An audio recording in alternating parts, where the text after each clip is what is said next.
You ask about the ANC document.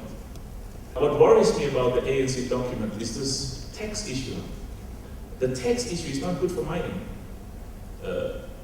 You have to have a globally competitive mining dispensation. I'm not saying we shouldn't pay tax, we have to make our contribution. But at the end of the day, what the government gets and what the mining companies get has to be, it's got to be competitive, it's got to be mutually beneficial. If you have a mining tax dispensation that is excessive, it's going to have a hugely negative impact. It's a fact. I have to justify to my shareholders in South Africa and all over the world. And forget about what I say. They must be convinced that what I do is good for them.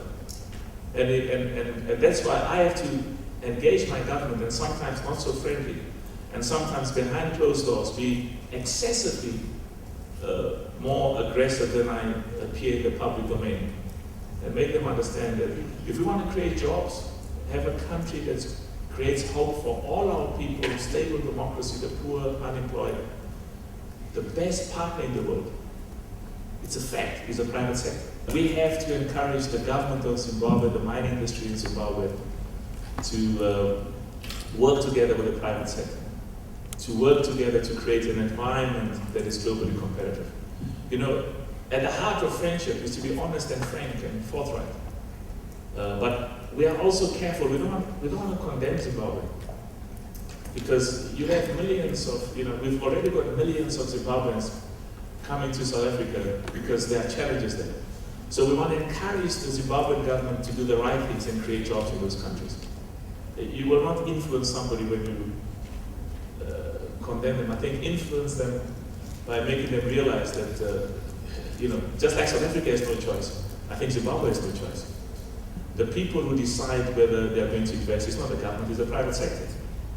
So make sure that private sector has certainty, has confidence, and will pay their taxes. If they can't make money for their shareholders, it doesn't make sense. You cannot be stubborn and naive and ignorant to the facts. They always, you've got to respond to those issues.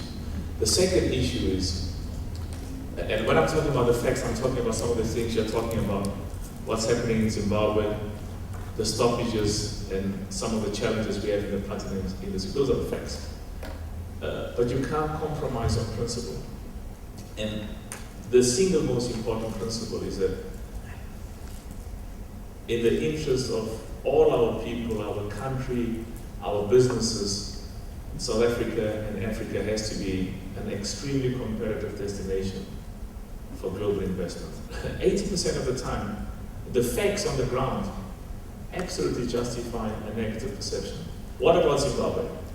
Zimbabwe has no choice. They have absolutely no choice. They have to create an environment there that's good for the private sector. It started in ANC. The same applies to South Africa. I think Zimbabwe will come around. I tell you, the best time to go into platinum is now.